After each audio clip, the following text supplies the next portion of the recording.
जो कभी कभार इनकी तरह इस कक्षा में झलक दिखलाने आ जाते हैं।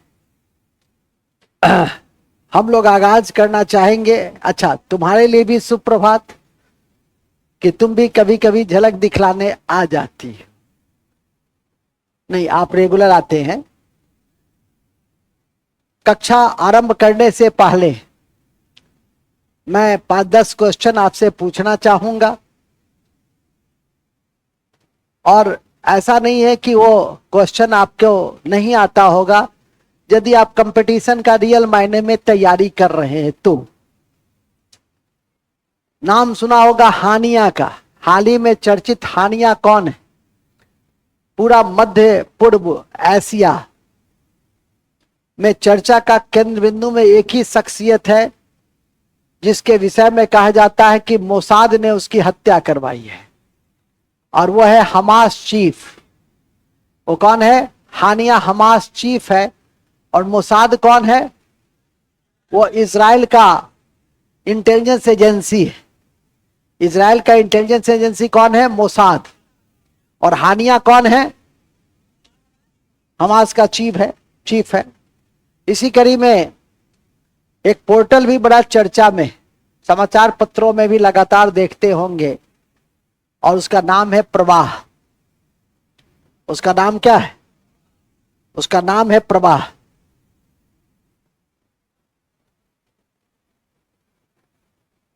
ठीक है। यह प्रवाह पोर्टल का संबंध किससे?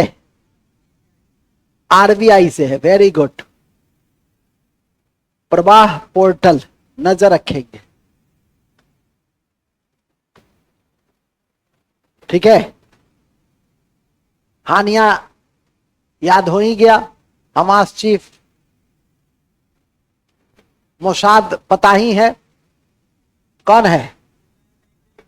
इजराइल का इंटेलिजेंस एजेंसी। इजराइल का इंटेलिजेंस एजेंसी। तुमको भी शुभ प्रभात, जो बीच बीच में झलक दिखलाने आ जाते हैं। मूल बिंदु पे आ जाइए। चौथा, विश्व की सबसे बड़ी स्वास्थ्य की योजना भारत सरकार चला रही है।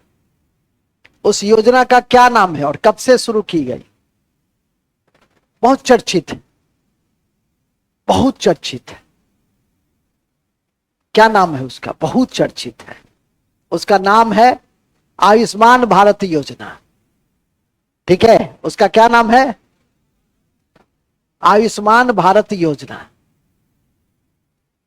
कब से शुरू हुआ यह? 2021 से। याद रखिएगा, सुनने के लिए अभी कक्षा की शुरुआत से पहले तुम लोग को थोड़ा गर्म कर रहे हैं। क्या कर रहे हैं? बौद्धिक दृष्टि से थोड़ा गर्म कर दे रहे हैं। ठीक है कि नहीं? आशा समझ रहे हो। तुम बताओ कि ओलंपिक में अभी तक भारत ने किस क्षेत्र में सबसे अधिक मेडल जीता है? 2 क्षेत्र बताओ कि जिसमें सबसे अधिक मेडल जीता है। विगत 5-6 ओलंपिक में हमने 20-22 मेडल जीता है। उसमें अधिकांश मेडल हमने किस क्षेत्र में जीता है? इसके लिए है, तुम लोग के लिए नहीं है, इसके लिए है। हो गया गायब? केवल न्यूज ही सुनाते हो कि भारत ने ऑस्ट्रेलिया को 3-2 से हराया। उसका नाम है हॉकी, और दूसरा क्षेत्र है शूटिंग। ओलंपिक में 2 क्षेत्र ऐसा है जिसमें भारत ने सबसे ज्यादा मेडल जीता है। ठीक है। कौन कौन सा है? 2 क्षेत्र में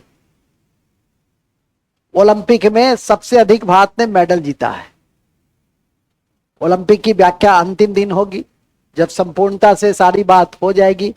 अभी मैं पेपर भी पढ़ रहा था, बिना पेपर पढ़े हुए सुबह में आया नहीं था। अभी मैं पढ़ा, तभी मैं आता भी हूँ। क्लास लेने से पहले समाचार पत्र मैं जरूर एक बार देखता हूं। तो मैंने देखा कि 51% गोल्ड मेडल विश्व की महिलाओं ने ही जीता है। तुम पुरुष बेकार। अब देखो, महिला गोल्ड मेडल भी सबसे ज्यादा जीत रही है। यहां ध्यान रखिएगा, कल कृषि अर्थशास्त्रियों का सम्मेलन हुआ, अंतर्राष्ट्रीय सम्मेलन हुआ 32वां। कहां हुआ? भारत में हुआ। और भारत के प्रधानमंत्री ने यह कहा कि भारत 3 बिंदु पर प्रथम स्थान पर है, 4 बिंदु पर। कौन कौन से? चावल, गधे चावल में है, दूध में, छपास नहीं, कपास नहीं, हाइब्रिड कपास में है, ठीक है कि नहीं, हाइब्रिड कपास, दाल, मसाला और मोटा अनाज। तो बात 5 स्थान पर किन किन बिंदुओं पे 5 स्थान में है? दूध, हाइब्रिड कपास और दाल, मोटा अनाज जिसको हम लोग श्री कहते हैं आजकल। मोटा अनाज को क्या कहते हैं? श्री कहते हैं। और इसके बाद मसाला, इसमें भारत पहले स्थान पर है, इसे किसी भी स्थिति में नहीं भूलना। और सेकंड स्थान पे हैं हम लोग खाद्यान्न में, गेहूं चावल में, चाय में, फार्म फिश में, सब्जी में, इन सब में हम लोग कहां हैं? हम लोग इसमें दूसरे स्थान पर हैं। और उसी भाषण के दौरान प्रधानमंत्री जी ने कहा कि भारत 15 एग्रो क्लाइमेट जोन में बटा है। अभी सुबह के सत्र में भी मैं चर्चा कर रहा था, तो कितने में बटा है? और बिहार कितने एग्रो क्लाइमेट में बटा है? 3। और बिहार, ये तो इंडिया बटा हुआ है, और बिहार 3 में बटा हुआ है। याद रखिएगा, बिहार 3 में बटा हुआ है। तो ये बेसिक्स बातें हैं जो आपके बगल से गुजरा। हाल में चर्चित रेमल, रेमल क्या है? चक्रवाती तूफान है, चक्रवाती। तो इन सब बिंदुओं पे थोड़ा सा नजर देकर रहोगे तो अच्छा होगा। अब तुम लोग थोड़ा बौद्धिक रूप से गर्म हो गए होगे। अब हम अपने मूल बिंदु पे आ जाएं, ठीक है। मूल बिंदु हमारा है अर्थशास्त्र। बिल्कुल शुरू से पढ़े हैं अर्थशास्त्र में, हम लोग बिल्कुल शून्य से पढ़े हैं कि भारत की अर्थव्यवस्था में अर्थशास्त्र, अर्थव्यवस्था क्या होती है, अर्थशास्त्र क्या होती है, इसका विकास कैसे हुआ, फीचर कौन कौन से हैं, राष्ट्रीय आय की अवधारणा कौन कौन सी है, कौन कौन सी आर्थिक क्रियाएं होती हैं, किस सेक्टर से कौन सा क्षेत्र जुड़ा हुआ है, उदाहरण के साथ आपने देखा। राष्ट्रीय आय में उसके योगदान को देखा, जीडीपी, जीएनपी, एनएनपी को समझा बूझा, और वहां से होते हुए गरीबी, बेरोजगारी, कृषि, उद्योग, अंतर्राष्ट्रीय वित्तीय संस्था, बजट, कराधान और मुद्रा बाजार, पूंजी बाजार, इन सबको आप लोगों ने देखा। अब कुछ ही अध्याय इकोनॉमिक्स में शेष भी हैं, जिसपे इन्फ्लेशन है, मांग आपूर्ति है। इसके बाद राष्ट्रीय वित्तीय संस्था में बैंक और बीमा है, जिसकी तैयारी आज से शुरू हो गई। इसके बाद निर्यात व्यापार है, व्यापार और निर्यात है। यही 2-3 छोटे बड़े अध्याय आपका शेष है, और उम्मीद करता हूं कि इसी सप्ताह आपका मैं उसको समाप्त कर दूंगा। और इकोनॉमिक्स में थोड़ा सा करेंट पे नजर रखिए। कल भी मैं रात में यूट्यूब लाइव बता रहा था, तो पूर्वोदय योजना बता रहा था। बजट पढ़ाए भी है, फिर भी मैं पूछ रहा था। मैं पीएम सूर्य मुफ्त बिजली योजना कितने यूनिट दे दिए जाते हैं, वो भी मैं पूछ रहा था। 300 यूनिट दिए जाते हैं, वो भी मैं पूछ रहा था। मतलब इस तरह के छोटे बड़े तथ्यों पे लगातार आपका मैं कवरेज कर रहा हूँ, रिवीजन करा दे रहा हूँ। अब आपका काम है, ठीक है कि नहीं। यदि आप अपने खिड़की को बंद रखेंगे तो सूरज की रोशनी मिलेगी कैसे? यदि सूरज की रोशनी को लेना है तो खिड़की को खोल के रखिए। अभी भी कई छात्र छात्राएं उस समय आराम करते होंगे, नहीं देखिएगा तो फिर अपने पश्चाताप होगा। कल कोई मैसेज किया कि सर यूट्यूब लाइव से कैसे जुड़े, मुझे लगा कि लगता है इस जमाने का बच्चा नहीं है, ठीक है कि नहीं। उसमें क्या करना है, और सब तो देख ही लेते हो, लेकिन उसको देखने, ज्ञान की बातें देखने में कैसे जुड़े। अरे कैसे जुड़े, वो तो लिंक उंक रहता ही है, उसको सब्सक्राइब कर लेना है, शायद उसका नोटिफिकेशन होता है, नोटिफाइड कर लेना, हो गया, जुड़ गया, ठीक है कि नहीं। तो कहने का आशय यह है कि वो तो आपका काम है। एक सर्टेन समय पे, जो सप्ताह में 3-4 दिन जब क्वेश्चन तैयार हो जाता है, तभी आप तक हम पहुंचते हैं। कुछ क्वेश्चन तैयार नहीं हो पाता है तो उसको फिर हम आपको आप तक इस माध्यम से कि चलो बीच में कुछ कुछ बातें पूछते हुए उनको हम स्थान दे देते हैं। हम लोग अर्थव्यवस्था में थे, और एक इंपॉर्टेंट अध्याय है बैंक और बीमा। हालांकि बैंक और बीमा में जो क्वेश्चन एसएससी और रेलवे पूछता है वो बैंक के विषय में कम पूछता है। आरबीआई बैंक में आरबीआई के विषय में थोड़ा सा जानना चाहता है।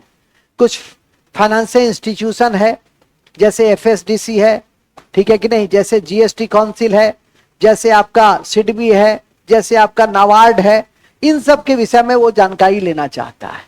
अदरवाइज थोड़ा सा आरबीआई की जो मॉनेटरी पॉलिसी है, बैंक दर, रेपो दर, रिवर्स रेपो दर, ठीक है, तो इन सब के विषय में थोड़ा सा जानना चाहता है। अदरवाइज आप बहुत ज्यादा बैंक में, हाँ बैंक की जब परीक्षा होती, बैंक की जब कक्षा होती है तो बैंक के विषय में, तो बैंक की कक्षा तो मैं लेता नहीं हूं, तो इस बात को ध्यान में रखेंगे कि उस समय के लिए अब तुमको बैंक की परीक्षा देनी है तब उसमें बैंकिंग सिस्टम के विषय में जानो और थोड़ा व्यापक रूप में जानो और ज्यादा इंटरेस्ट रखो बैंक के, बैंकिंग सेक्टर में। लेकिन फिर भी इतनी जानकारी दे देते हैं कि आपको क्वेश्चन बनाने में दिक्कत नहीं होती है। आरंभ करते हैं। बैंकिंग एक यूरोपियन अवधारणा है। हम लोग के यहां प्राचीन काल में श्रेणी हुआ करता था। क्या होता था? श्रेणी, जो बैंक के रूप में काम करता था। प्राचीन काल में अभी कुछ व्यक्ति तमिलनाडु से हमारे पास मिलने आए, हमसे बातचीत हुई। बातचीत की कड़ी में तमिलनाडु के इकोनॉमी में मैंने मंदिर की भूमिका को बताया। बड़े प्रभावित हुए, बहुत बड़े आदमी थे। कहें कि सर आपको तो हमारे यहाँ की इकोनॉमी के विषय में हिस्टोरिकल पॉइंट ऑफ व्यू से बहुत सारी जानकारी आपने इकट्ठा कर रखी है। उनके हाँ, चूंकि मैं देश विदेश घूमता रहता हूँ। उसको क्यों कहता कि बाबू मैं यहाँ गलती से हूँ, मैं तो कहाँ रहता, वो तो बात की बात थी, ठीक है कि नहीं। मैं कहा देश विदेश मैं घूमता रहता हूँ, वहाँ के सोसाइटी और इकोनॉमी को समझने का प्रयास करता हूँ। दक्षिण भारत के इकोनॉमी में मंदिर बहुत बड़ी भूमिका में है। आप देखिएगा कि उसका कोई भी शहर मंदिर के चारों तरफ बसा हुआ है। पूरा दक्षिण भारत, विशेषकर तमिलनाडु में आप जाएंगे तो जितने सुप्रसिद्ध मंदिर है और छोटे बड़े मंदिर भी, एक शहर में बीच में मंदिर है और उसी के चारों ओर क्या है? मार्केट है और उसके चारों पेरीफेरी में सोसाइटी है। मतलब दक्षिण भारत में इकोनॉमी में मंदिर की बड़ी भूमिका होती है। मूल बिंदु पे आ जाइए। फिलहाल तो इतिहास में मंदिर पढ़ते हैं। महाबलीपुरम का मंदिर नहीं, बृहदेश्वर का मंदिर तंजौर, जो चोल काल में राजराज प्रथम ने बनाया था और द्रविड़ शैली के सबसे उत्कृष्ट नमूना का द्योतक है। फिलहाल महाबलीपुरम का मंदिर, रथ मंदिर वगैरह पल्लव वंश ने बनाया था। नरसिंह प्रथम और नरसिंह द्वितीय को जरूर याद रखने का प्रयास कीजिए। तो ये सब मंदिर काफी इंपॉर्टेंट है दक्षिण भारत में, विशेषकर तमिलनाडु में, ठीक है। आपके केरल में एग्रीकल्चर टूरिज्म है, उसकी सारी इकोनॉमी एग्रीकल्चर टूरिज्म के इर्द गिर्द घूमती है। और तमिलनाडु में मंदिर के आसपास घूमी, आज भी घूमती। आज भी देख लीजिए, यदि एग्रीकल्चर तो है ही, साथ में दक्षिण भारत का जितना भी पद्मनाभन मंदिर से लेकर, चिदम्बरम मंदिर से लेकर, महाबलीपुरम के मंदिर से लेकर, बृहदेश्वर मंदिर से लेकर, कांचीपुरम के मंदिर से, ढेर सारे मंदिर हैं। लोग घूमने जाते हैं। दक्षिण भारत में यदि सबसे ज्यादा लोग घूमने जाते हैं तो तमिलनाडु में ही जाते हैं, ठीक है कि नहीं। अब प्राकृतिक सौंदर्य लेना होता है तो ऊटी और अन्य जगह पे जाते हैं। उत्तर भारत में प्राकृतिक सौंदर्य में मनाली वगैरह का है, ठीक है कि नहीं, तो ध्यान में रखिए। फिलहाल अभी कल रात में ही मैं बता रहा था कि यूनेस्को की विश्व विरासत सूची जो 1972 से शुरू हुई और पहली बार भारत में उसके नई दिल्ली में सम्मेलन हुए। एक मोई में एक जगह है आसाम में, काजीरंगा और मानस के बाद वो तीसरा स्थल है जिसको हमने विश्व विरासत सूची में जगह दी है। कल रात में भी, वो भी आपकी कक्षा का ही भाग है। रेस्ट लेकर, चूंकि आप लगातार पढ़ नहीं सकते हैं, तो चलो एक दिन में रात में थोड़ा सा मेरे साथ जुड़ करके भी कुछ काम कर लीजिए तो कुछ नई पुरानी बातें हो जाएगी, ठीक है कि नहीं। शुरुआत में कोई पहला दिन यदि ज्वाइन करेगा, कभी नहीं पढ़ा है, जिंदगी में दिक्कत होगी। लेकिन जैसे जैसे वो नॉलेज गैदर कर लेगा वैसे वैसे उसको क्या होगी? आसानी होगी। वो तो स्वाभाविक है कि हर खंड से 2 4 5 प्रश्न होते हैं, तो आपको जिसको ज्यादा नॉलेज होगा वो ज्यादा बेहतरीन उत्तर देगा। खैर, मूल में आइए। तो श्रेणी या मंदिर, ये प्राचीन काल में मंदिर, ये प्राचीन काल में बैंक के रूप में ही काम की। लेकिन ये जो बैंक है, बैंकिंग जिसको कहते हैं,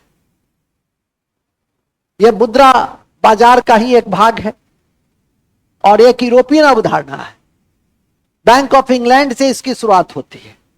भारत में पहला बैंक बैंक ऑफ हिंदुस्तान था, वहां से बैंक का इतिहास की आरंभ होती है। तो आगाज करते हैं, लिखते हैं सबसे पहले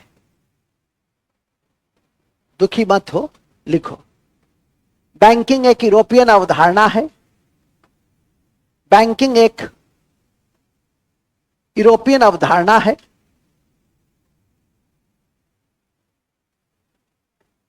यूरोपियन अवधारणा है।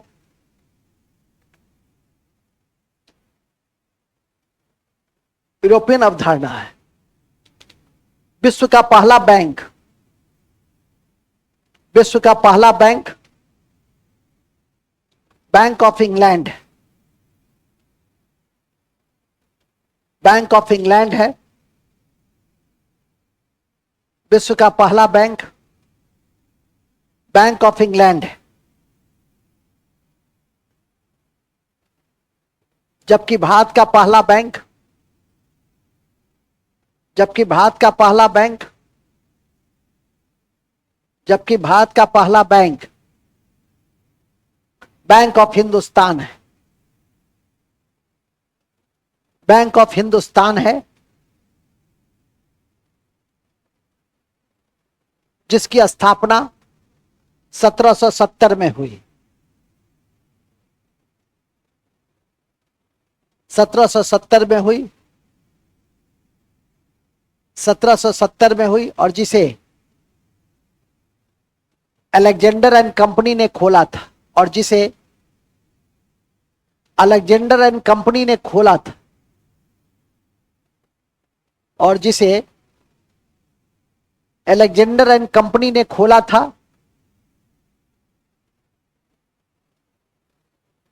जिसे अलेक्जेंडर एंड कंपनी ने खोला था। बस ये बेसिक बातें हैं, ले लो, हाफ ही ले लो, अच्छे से ले लो थोड़ा सा, ठीक है, कोई बात नहीं है। तुमको ऑक्सीजन की कमी है, लगता है ऐसा। हाफी लोग कब लेता है? जब ऑक्सीजन की कमी हो जाती है। तो हाफी कब लेता है? जब ऑक्सीजन की कमी हो जाती है। अब मनुष्य में थकावट कब महसूस होता है? जब मांसपेशी में, मांसपेशी में जब लैक्टिक एसिड का जमा हो जाता है, तब मनुष्य थकावट महसूस करता है। और मांसपेशी के अध्ययन को क्या कहते हैं? सार्कोलॉजी। अब मांसपेशी की संख्या शरीर में कितनी है? 639। उसमें सबसे बड़ा मांसपेशी कौन सा है? ये जो चूतर में होता है, ये पार्ट जिसको हम लोग ग्लूटियस मैक्सिमस कहते हैं। हंसने की बात तो है नहीं। माथा को माथा कहते हैं तो चूतर को चूतर ही ना कहेंगे, हाथ को हाथ ही ना कहेंगे, ठीक है कि नहीं? बात समझ में आ गई? ये नहीं रहता तो तुम्हारा काम भी नहीं होता, सुबह से बेचैन रहते, ठीक है कि नहीं? बुढ़वा कहीं का इतना इंपॉर्टेंट पार्ट को हंसता है उस शब्द पे, ठीक है? इसका मतलब किसी कुंठा का वो शिकार है, ठीक है कि नहीं? मूल बिंदु पे आ जाइए। अरे सबका, सभी भाग, सभी अंगों का अपना अपना क्या है? ये पेट नहीं होता तो ये सुबह सुबह आते नहीं आते। पेट ही नहीं है तो किसके लिए क्या करेंगे? पेट ही के भविष्य के पेट के लिए तुम योजना बना रहे हो और इतना रात दिन संघर्ष कर रहे हो, पेट ही के लिए ना, ठीक है कि नहीं? मूल में आ जाइए। खैर, तो पेट है जीव, स्वाद देता है। जीव क्या देता है? कि भविष्य में अच्छे पद पे जाएंगे तो खूब अच्छा अच्छा भोजन करेंगे। देखो, जब भी अभी भी भोजन मिले, यदि उसके विवाह में निमंत्रण दी तो ठीक है, नहीं भी दी थी तो तू घुस जाते और खाना वाना खा लेते, ठीक है कि नहीं? क्योंकि जब तुम्हारे पास पैसा होगा तो पता चलेगा कि अब स्वास्थ्य अलाउ नहीं कर रहा है। डॉक्टर कह रहा है कि अब 2 टाइम से ज्यादा रसगुल्ला नहीं खा सके छी। अभी क्या है, ये जाता होगा 100 रसगुल्ला खाता होगा। तो अभी उम्र है खाने का, खा लो, पचाने का पचा लो, ठीक है कि नहीं? नहीं तो इसके उम्र में आओगे, मुकेश बाबू के उम्र में आओगे तो न खा सकते हो न पचा सकते हो। आगे लिखो, कहानी था, खत्म हो गया, लिख दो। अब बड़ा भयंकर देखता है। कमजोर दिल वाला जो मास्टर होगा वो तो बेहोश हो जाएगा। वो तो मेरे टाइप का थोड़ा सा मजबूत टाइप का है हृदय से, तो बचा रहता है। नहीं तो ऐसे देखता है और उसमें लाइट उठ कट गया, रात के अंधेरे में यदि देख दिया, बेहोश होना उस मास्टर का तय है। आगे लिखो, नेक्स्ट। इसलिए कोई देखे तो बुरा मान जाना तुम लोग, ये देखे ना तो बुरा नहीं मानना, क्योंकि पता नहीं तुमको देख रहा है कि किसी और को देख रहा है या कोई चीज और सोच रहा है। बहुत बड़ा थिंकर है। साइंटिस्ट सब ऐसा ही होता है, देखता रहता है और सोचता है ब्रह्मांड के विषय में, हब्बल टेलीस्कोप के विषय में सोचता है, ब्रह्मांड के रहस्यों के विषय में वो सोचता है। बात समझा? ये सामान्य व्यक्ति नहीं है। नेक्स्ट, आगे लिखिए। बता दिए हब्बल टेलीस्कोप। बच्चा हम यदि मजाक भी करते हैं ना, उसमें भी सामान्य ज्ञान रहता है। बात समझा करो, कितना बार कहते हैं, ठीक है कि नहीं। आगे लिखो। और कहा थे हम लोग, बड़े अच्छे जगह पे थे। अलेक्जेंडर एंड कंपनी ने खोला, क्यों, बैंक ऑफ हिंदुस्तान, लेकिन वो सफल नहीं रहा। लिख देंगे, लेकिन वो सफल नहीं रहा।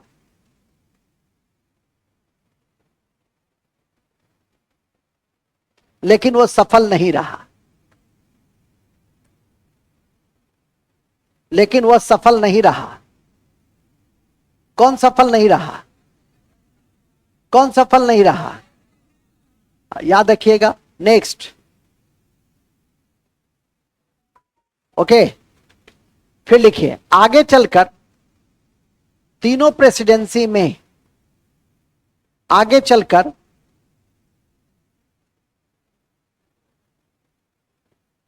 तीनों प्रेसिडेंसी में, तीनों प्रेसिडेंसी में, तीनों प्रेसिडेंसी में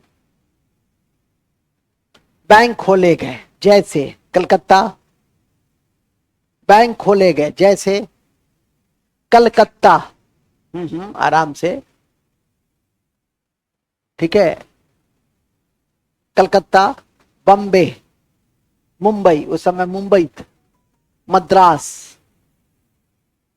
कलकत्ता, मुंबई और मद्रास, ठीक है। तीनों प्रेसिडेंसी शहर खोले गए। कल बता रहे थे, king of saint of king of George, सबसे पहला किला अंग्रेजों ने खोला था, ठीक है, चेन्नई में, ठीक है, याद रखिएगा। उसी तरह से फोर्ट विलियम का कॉलेज ब्लेजली ने, जो सहायक संधि का जन्मदाता है, उसने खोला था। इन सबको ध्यान में रखो। थोड़ा हिस्टोरिकल पॉइंट ऑफ व्यू से, अभी भी सुबह में मुख्यमंत्री पढ़ा रहे थे तो बता रहा था कि पहली महिला मुख्यमंत्री सुचित्रा कृपलानी, अब पहली महिला राज्यपाल सरोजिनी नायडू, जो कांग्रेस की पहली भारतीय महिला अध्यक्ष भी थी, और धरसाना में सबने के दौरान कांग्रेस का आंदोलन का नेतृत्व भी की थी। हालांकि इस आंदोलन के नेतृत्व की कड़ी में उत्तर पश्चिम में सीमांत गांधी, फ्रंटियर गांधी, खान अब्दुल गफ्फार खान को कभी नहीं भूलिएगा, जिसके द्वारा एक आंदोलन चलाया गया था जिसका नाम था लाल कुर्ता आंदोलन, रेड शर्ट आंदोलन, ठीक है कि नहीं। हम अब दोनों बता देते हैं। और इसके द्वारा एक संगठन भी था, खुदाई खिदमतगार। दोनों लाल कुर्ता ला और रेड शर्ट इसलिए बता देते हैं कि हमारी एक शिष्या थी, हालांकि अब तो डीपीओ है, उच्च अधिकारी है, सीडीपीओ की परीक्षा देने गई। परीक्षा में हमने लिखा दिया था किताब कॉपी में लाल कुर्ता आंदोलन। परीक्षा में पूछ दिया रेड शर्ट आंदोलन के प्रणेता कौन थे बीपीएससी में, ठीक है कि नहीं। आके कही कि सर ये तो गड़बड़ा गया क्वेश्चन हमसे। कैसे?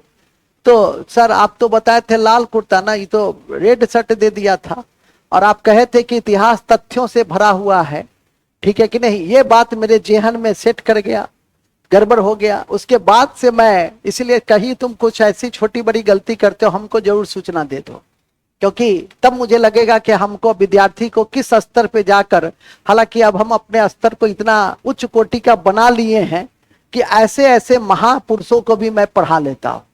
हम पत्थर सिंह लोहा सिंह को भी पढ़ाए हुए हैं कि जब वो कहता था कि सर आप जब लिखाते हैं ना कि मुंबई या बैंकिंग, तो समझ में नहीं आता बैंकिंग लिखे कैसे, बोले कहां से शुरू करे, क से शुरू करे कि ब से शुरू करे। बोले इस टाइप का पत्थर सिंह था वो, समझा कि नहीं। तो बहुत अच्छा है, ये तो कम से कम बैंकिंग में बैंकिंग की जगह बंगिया कुछ लिख देता, कुछ लिख देता है। जैसे कल जब हम घूम रहे थे तो इस बच्ची को हम कॉपी देखे तो पता ही नहीं चल रहा था कि लिख क्या रही है।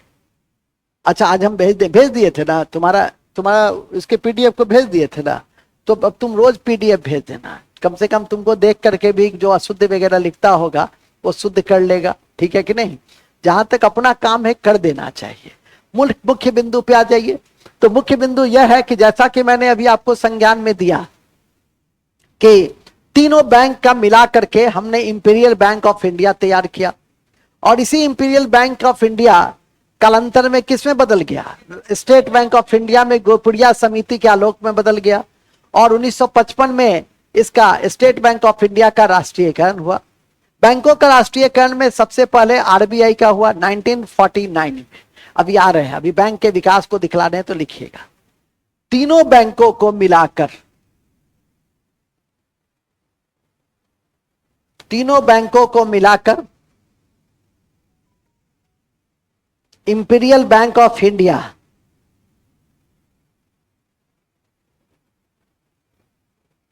Imperial bank of India,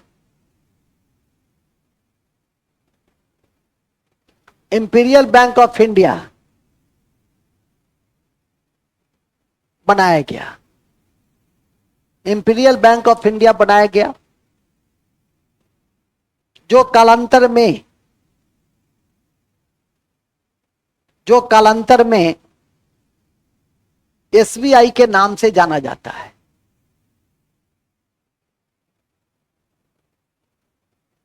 SBI के नाम से जाना गया,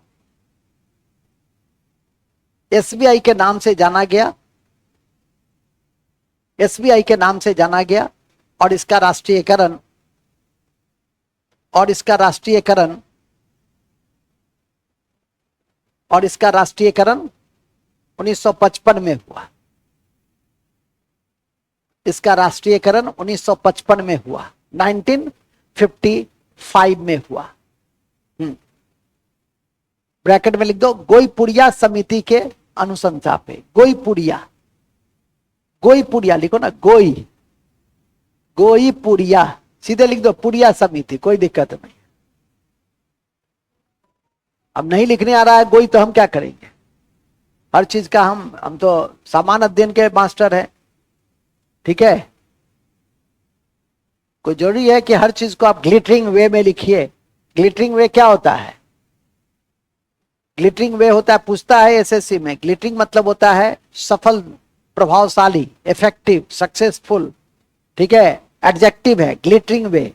तो ग्लिटरिंग तरीके मतलब प्रभावशाली तरीके से लिखना कोई जरूरी नहीं है, बात बुझ जाना चाहिए कि पुड़िया समिति, गोईपुड़िया समिति, गईपुड़िया समिति जो है, लेकिन याद रहे कि इसका संबंध एसबीआई के राष्ट्रीयकरण। राष्ट्रीयकरण का मतलब होता है कि सरकार उसको अपने नियंत्रण में ले लेती है। आपके जहन में यह भी होगा कि सर बता रहे हैं नेशनलाइजेशन, लेकिन नेशनलाइजेशन का अर्थ क्या होता है? तो नेशनलाइजेशन का अर्थ होता है कि सरकार जब किसी क्षेत्र को अपने नियंत्रण में कर लेती है तो उसे क्या कहते हैं? उसे हम राष्ट्रीयकरण कहते हैं, जो ध्यान में करके रखना चाहिए। हर चीजें लिखाई नहीं जा सकती है, कुछ बातें ध्यान में टिप्स दे दी जाती है, जिसको तुम नजर रखो, उस पर थोड़ा सा चिंतन मनन करते रहो। अब देख सुनो, अभी तक जितने बैंक, इंपीरियल बैंक तक आपने पढ़ा हो, सब ब्रिटिश का प्रभाव क्षेत्र का बैंक था। लेकिन कुछ ऐसे बैंक थे जो भारतीय के द्वारा चलाया गया। तो लिखेंगे, ध्यान रखें, आंशिक रूप से भारतीयों के द्वारा चलाया गया पहला बैंक, आंशिक रूप से भारतीयों के द्वारा चलाया गया पहला बैंक,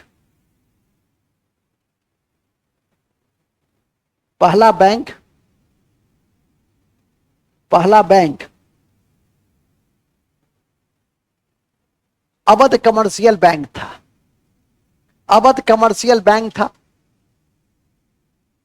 अवध कमर्शियल बैंक था।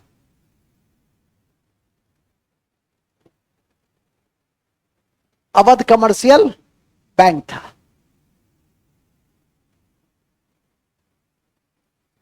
कौन बैंक था? अवध कमर्शियल बैंक था। कौन बैंक था? अवध कमर्शियल बैंक था। उसको भी आप याद करके रखिएगा, ठीक है। लेकिन पूर्ण रूप से भारतीयों के द्वारा संचालित बैंक पंजाब नेशनल बैंक, और उसके पहले ग्राहक पंजाब का शेर, पंजाब केसरी, कल बता रहे थे ना, लाला लाजपत राय थे, जिन्होंने कांग्रेस की स्थापना के संबंध में सेफ्टी वाल्व का सिद्धांत दिया था, ठीक है। कांग्रेस की उत्पत्ति को सेफ्टी वाल्व थ्योरी से जोड़ा था, और कांग्रेस के संस्थापक और ornithologist hermit of Shimla AO Humes थे, जो रिटायर्ड सिविल सर्वेंट थे, आईसीएस। उस समय आईएएस नहीं होता था, उस समय आईसीएस होता था।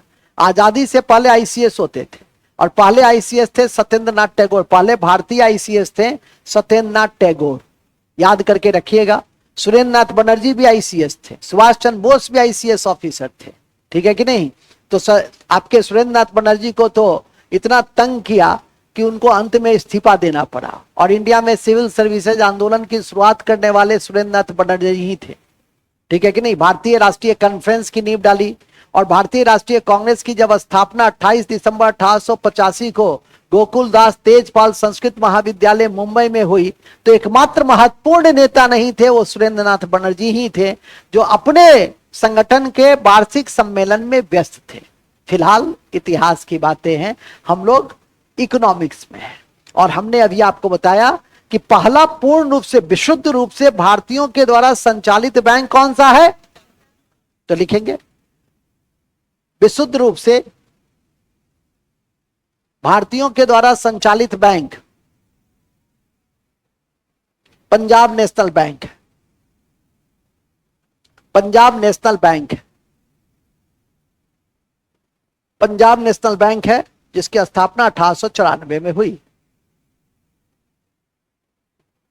जिसकी स्थापना 1894 में हुई।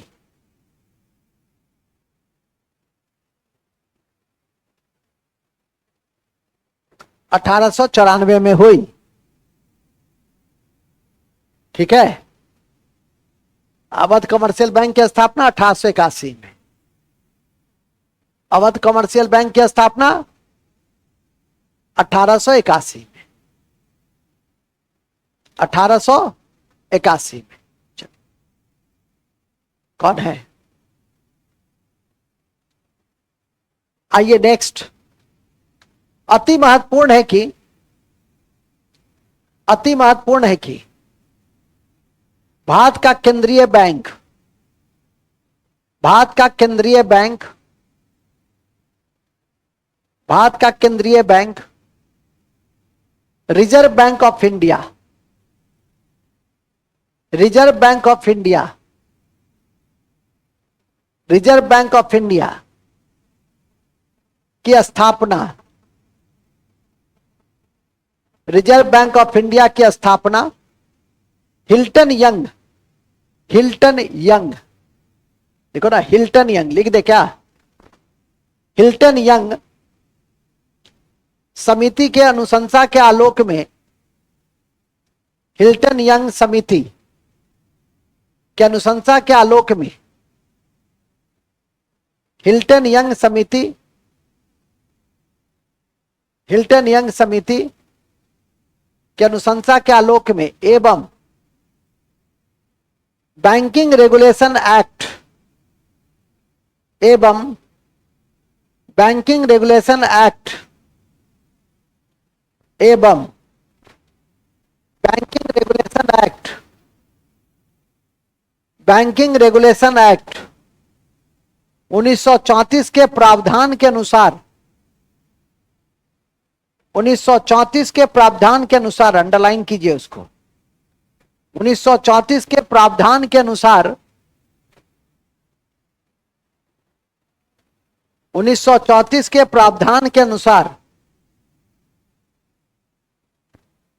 1934 के प्रावधान के अनुसार 1935 में हुई।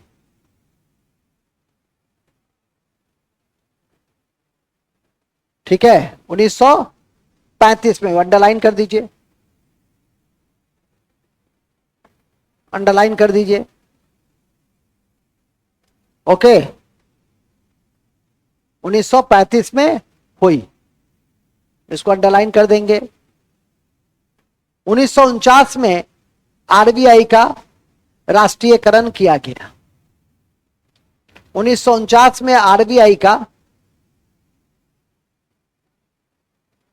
1949 में आरबीआई का राष्ट्रीयकरण किया गया। 1949 में आरबीआई का राष्ट्रीयकरण किया गया।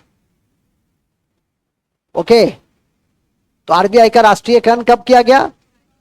कभी कभी होता है ऐसा कि 4 इंस्टीट्यूशन दे देगा, उसका राष्ट्रीयकरण दे देगा। अब पूछेगा क्रम के अनुसार सजावे, एसबीआई का राष्ट्रीयकरण, आरबीआई का राष्ट्रीयकरण, कोयला का राष्ट्रीयकरण, 14 बैंकों का राष्ट्रीयकरण, तो फंस जाइएगा। बीमा का राष्ट्रीयकरण, तो सबका अलग अलग डेट है। जैसे आरबीआई का 1949 है, एसबीआई का 1955 है, बीमा सेक्टर का 1956 है, कोयला का 1971 है, 14 बैंकों का राष्ट्रीयकरण 1969 है। तो अपना सजा लीजिएगा कि पहले कौन आएगा। कैसे पूछ रहा है, बढ़ते हुए क्रम में पूछ रहा है कि घटते हुए क्रम में पूछ रहा है। बढ़ते हुए क्रम का मतलब है असेंडिंग ऑर्डर, घटते हुए क्रम का मतलब है डिसेंडिंग ऑर्डर। इतनी अंग्रेजी वगैरह तो या तो हिंदी बुझो आरोही या अवरोही, या अंग्रेजी बुझो असेंडिंग या डिसेंडिंग, कुछ तो बुझना होगा ना। नहीं बुझोगे कि सर हमको नहीं पता है तो कैसे होगा, या हम सर लिखते लिखते थक गए अब नहीं लिखेंगे, आइए कि नहीं हो। हाँ सब ऐसा ही है। जैसे लक्ष्य एक डिग्री कोर्स जैसे लगता है चलाता है, 4 साल का नहीं 2 साल का डिग्री कोर्स तो है नहीं, जितना पढ़िएगा। वो आई शतक मारने वाली, शतक जो कल मारी थी, आज कल अर्धशतक मारी थी, आज शतक मारेगी, कहाँ है जी। अच्छा अभी देखो बैठी हुई है, उठो जी उठो जी। शतक क्या होता है, कल अर्धशतक पूछे थे ना इससे, आज शतक पूछेंगे। शतक क्या होता है, इसको देख करके कोई कहेगा कि इतना विद्वान है, चश्मा लगाई हुई है। इसीलिए हम हमेशा कहते हैं हम लोग के समय में जो चश्मा लगाता था वो भारी तेज होता था, आज के समय जो चश्मा लगाता है वो बहुत और उससे भी ज्यादा तेज होता है। उल्टा समझिएगा।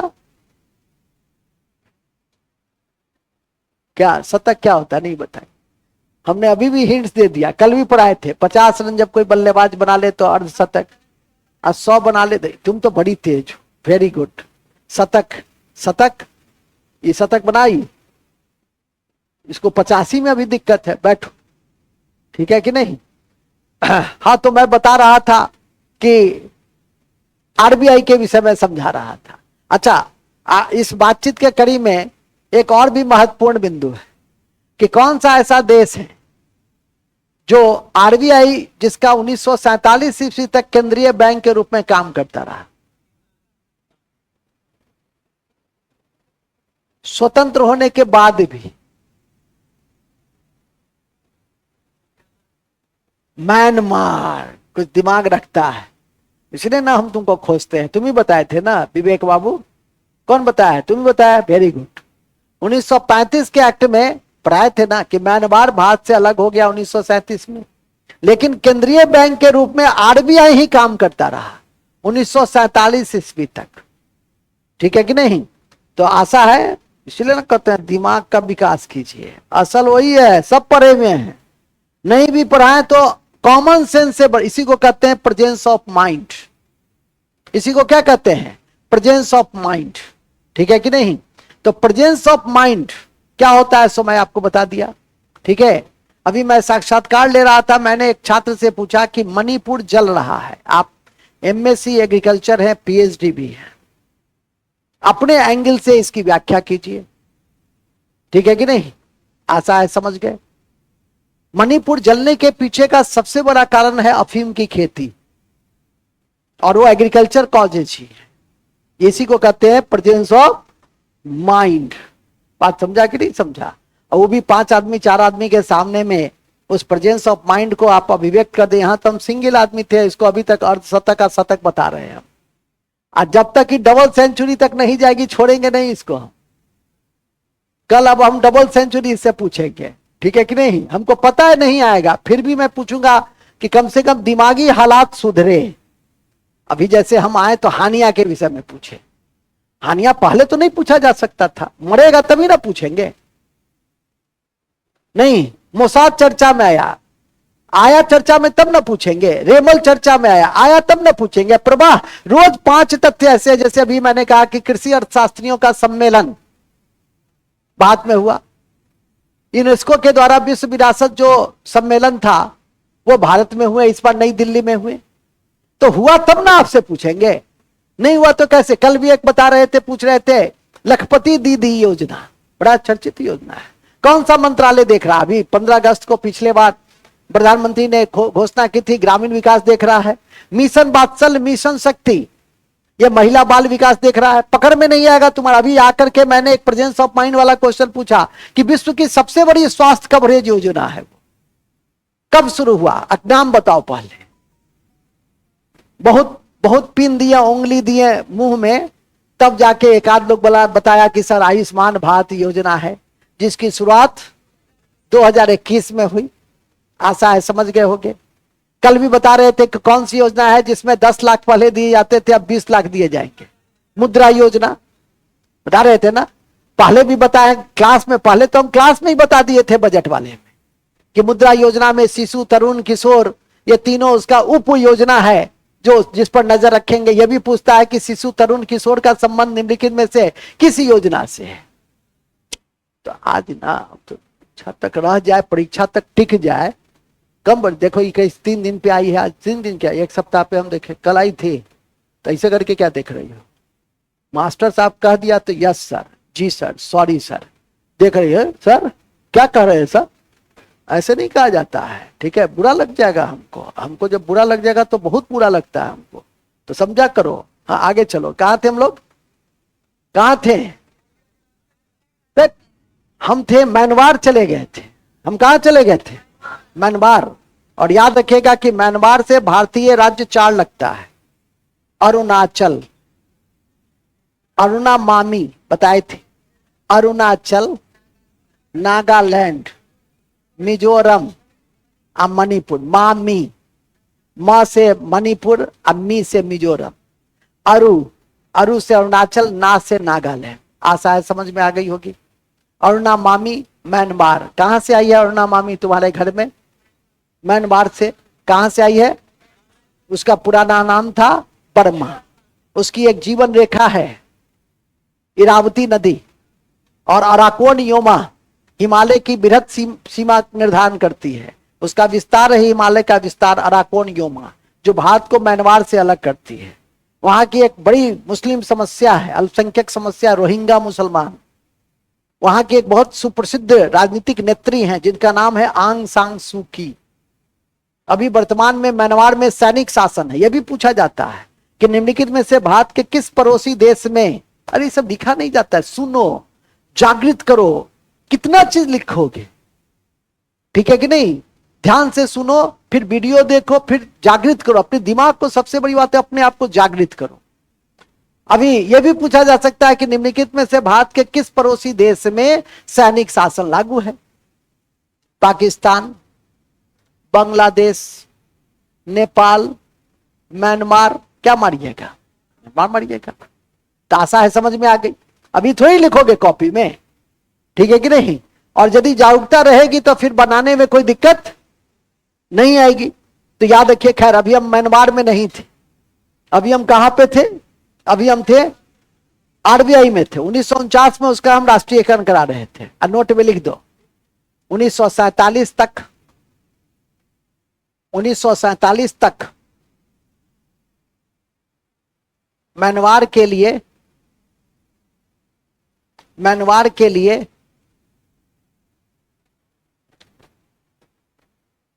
केंद्रीय बैंक के रूप में आरबीआई काम करता रहा।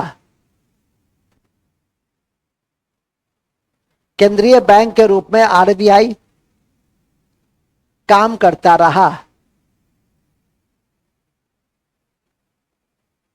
केंद्रीय बैंक के रूप में आरबीआई काम करता रहा। काम करता रहा। कौन? आरबीआई। फिर लिखिए आगे। याद रखिए इंदिरा गांधी के समय में, इंदिरा गांधी जब देश की प्रधानमंत्री बनी लाल बहादुर शास्त्री के बाद, एक समझौता हुआ भारत पाकिस्तान युद्ध के बाद, और उस समझौते का नाम था 1966 में हुआ था ताशकंद समझौता। और भारत के एकमात्र प्रधानमंत्री लाल बहादुर शास्त्री थे जिनकी मृत्यु विदेश में हुई थी। उनके मृत्यु की जांच भी चल रही है। उनकी और सुभाष चंद्र बोस की मृत्यु की जांच हमेशा चलती ही रहती है। खैर इससे हमें लेना देना नहीं। हाँ जब कोई कमेटी वगैरह बैठे तो ये वह कमेटी आपके लिए क्या हो जाता है? इंपॉर्टेंट हो जाता है। वो तो क्वाइट नेचुरल है, स्वाभाविक है। इसी कड़ी में हमने अभी आपको बताया कि इंदिरा गांधी देश की प्रधानमंत्री बनी। उनके समय में हरित क्रांति आई। 1966 में हाइब्रिड संस्करण गेहूं की बौनी प्रजाति बोर लोग उसके जन्मदाता थे मैक्सिको मूल के अमेरिकी कृषि वैज्ञानिक बोर लोग, जिनको नोबेल शांति पुरस्कार दिया गया। उनके नाम पे कृषि के क्षेत्र में बोर्लक पुरस्कार भी दिए जाते हैं। और इस वर्ष वर्ल्ड फूड ऑर्गेनाइजेशन की वार्षिक सम्मेलन इंडिया में होगी। आप देखते हो कि विश्व की बड़ी बड़ी बैठक इंडिया में होती है। अभी वर्ल्ड इस्पात सम्मेलन रांची में संपन्न हुआ। ये बहुत इंपॉर्टेंट न्यूज है, कॉपी के ऊपर में लिख लो, कॉपी को ऐसे करके सिर्फ देखिए नहीं है, 10 दिन में एक दिन आते हैं, लिख लीजिए। विश्व इस्पात सम्मेलन 2014, कॉपी के ऊपर में जहां कहें वही लिखो। विश्व इस्पात सम्मेलन, अरे उसमें लिख रही है, महाभोदू है। विश्व इस्पात सम्मेलन 2024 में रांची झारखंड में हुई,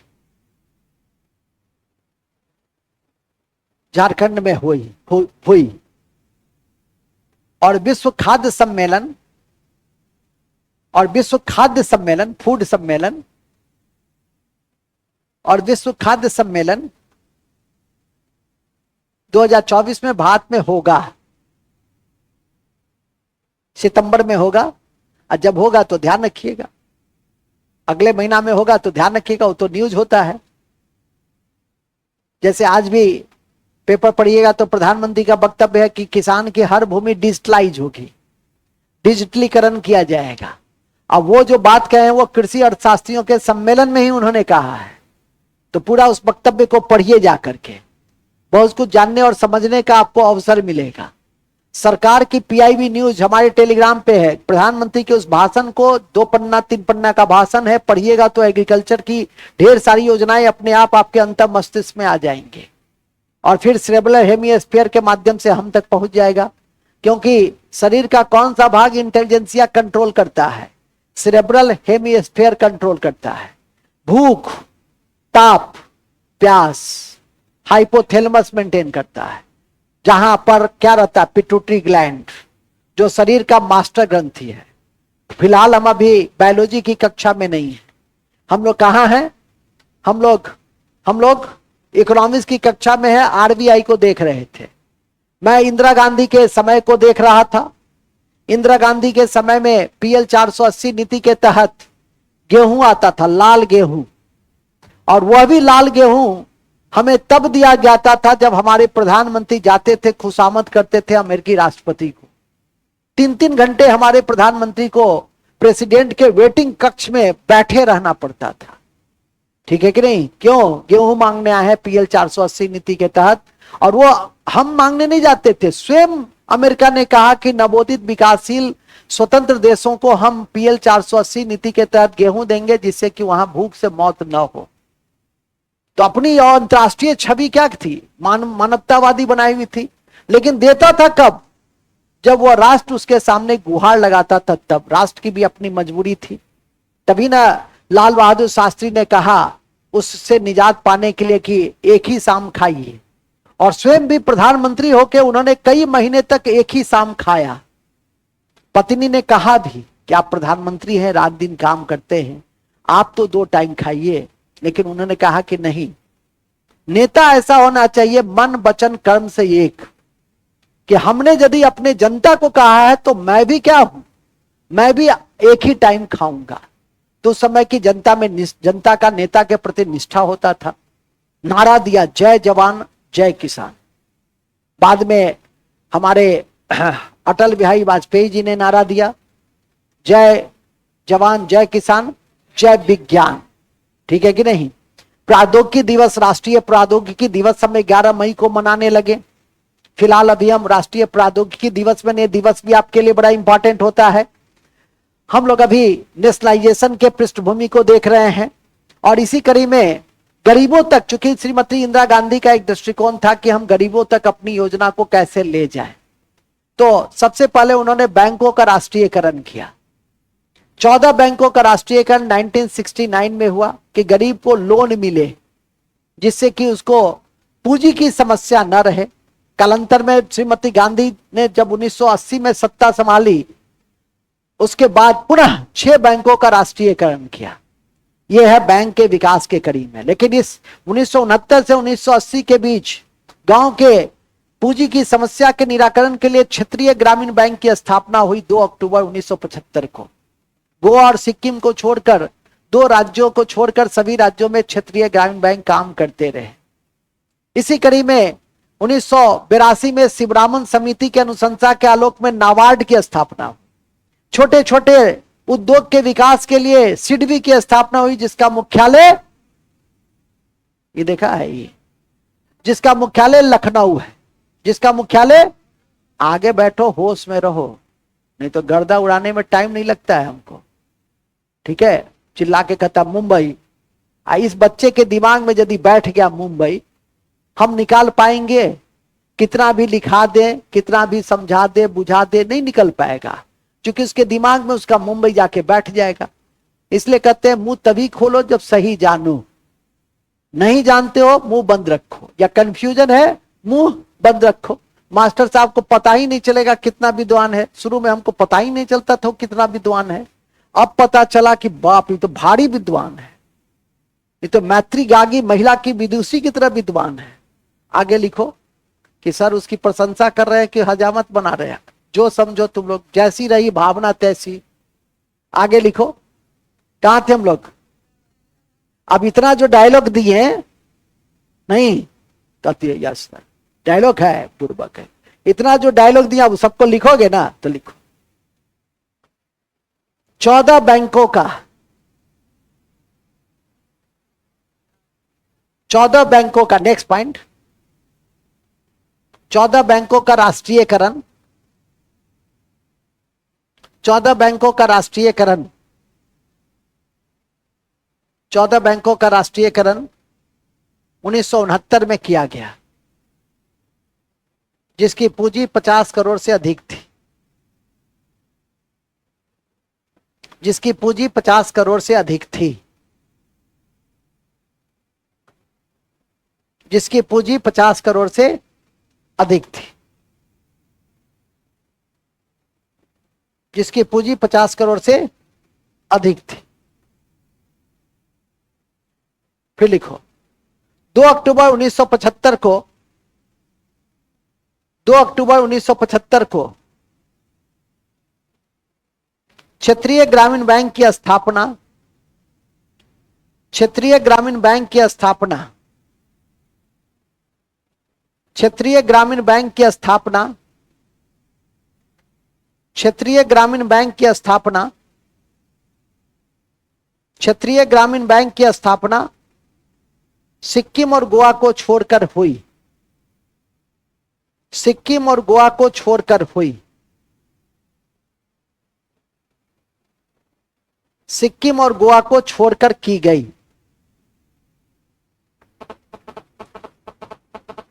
सिक्किम और गोवा को छोड़कर की गई, ठीक है। अति महत्वपूर्ण है कि, अति महत्वपूर्ण है कि 6 बैंकों का राष्ट्रीयकरण, फिर लिखिए 6 बैंकों का राष्ट्रीयकरण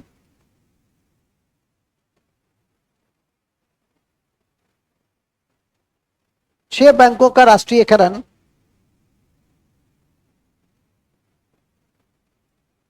6 बैंकों का राष्ट्रीयकरण 1980 में की गई, 6 बैंकों का राष्ट्रीयकरण 1980 में किया गया।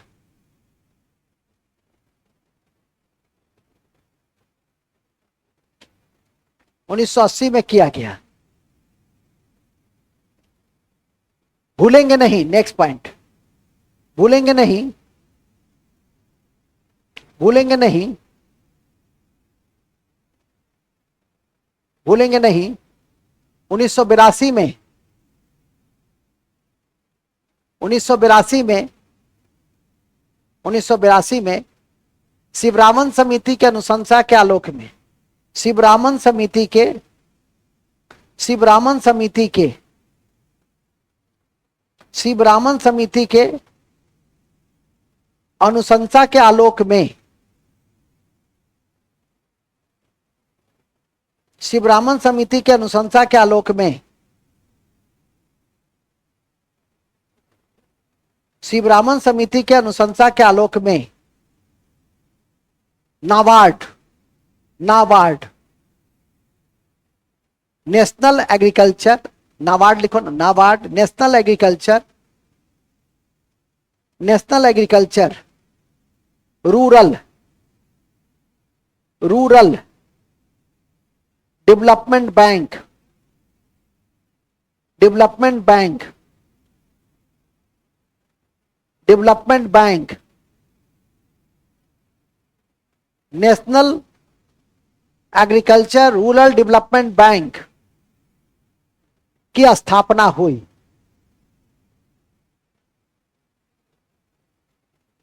जो कृषि और ग्रामीण विकास की शीर्ष संस्था है, जो कृषि और ग्रामीण विकास की शीर्ष संस्था है, जो कृषि और ग्रामीण विकास की शीर्ष वित्तीय संस्था है, लिख दे, शीर्ष वित्तीय संस्था है, कृषि और ग्रामीण विकास की शीर्ष संस्था है, कृषि और ग्रामीण विकास की शीर्ष संस्था है, और किसानों को प्रत्यक्ष ऋण नहीं देती है, और किसानों को प्रत्यक्ष ऋण नहीं देती है। ठीक है,